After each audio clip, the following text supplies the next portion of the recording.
Good day mga katart! We're back here in Ayala Malls by the Bay and we're visiting 3M Pizza. Ito na nga, very nostalgic na pizza parlor na matatandaan nyo sa mga batang 80s at 90s dyan, ng mga titos and titas na ngayon. Ito ang 3M Pizza na sumikat noong 1969 at ang kanilang unang branch sa Cubao, Araneta ay marami tayong matatandaan dyan. Comment down below for your 3M Pizza story. Pero sa akin, matatandaan ko pa nga na bibigyan ka pa ng kutsara na nakaserve sa kanilang silver platter ang pizza nila dahil nga sa dami ng sahog na talagang malalaglag at kailangan mo ng kutsara para tapusin ito.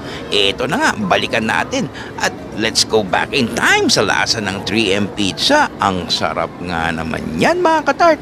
So don't forget to check out their social media pages for the nearest 3M Pizza branch na meron sa inyo dahil ito ay magpapalik sa maraming alaala at napaka yummy. Tara na!